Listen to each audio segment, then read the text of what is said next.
Good afternoon, people, and welcome to, I want to say, day 9 of Halloween, and to a film from 2015 called The Funhouse Massacre.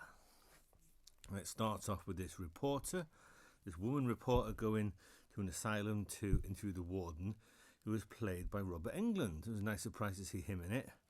And then he introduces her to 5 of the most notorious serial killers in this place. People like a cult leader, people like a chef that served his customers the victims that he killed. You've got a wrestler who killed people in the ring and people like that. But it turns out that she is actually the daughter of the cult leader. She's there to break him out and or break the other people out, and they end up at this fun house that's been put together, this big fun house where they're going to kill people, and that's your film. Now, the thing about horror films set in fun houses is the people going into these fun houses think everything is part of the show.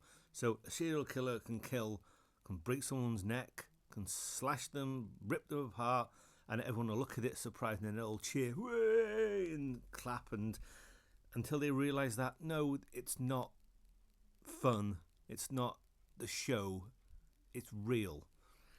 And they do realise that it's real, and then it's a fight for survival. Now, this film looks shit.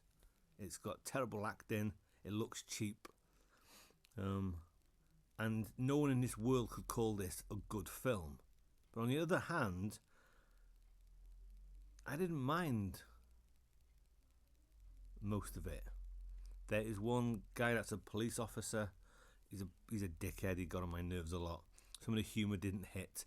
But if you like seeing psychos kill people, torture people, then you will find everything you want in this film, because it is not boring. I can label everything else at this film. You can throw anything else at it, but you can't not throw the boring tag at this film, because it is not boring. You watch these films to see people get killed in various ways. You get plenty of that. From what I could see, you get plenty of practical blood, which that makes it feels a little bit better when that happens. There wasn't anyone apart from the police officer that I really hated, but then there wasn't anyone that I really rooted for. They were just there, they're okay. The guy that was playing the wrestler, I don't know who he is, don't recognise anyone from this film. He's a big bastard. And there's one woman who I think she's called Stitchface, and her father calls her Dollface. She's the one that got them all out of the asylum.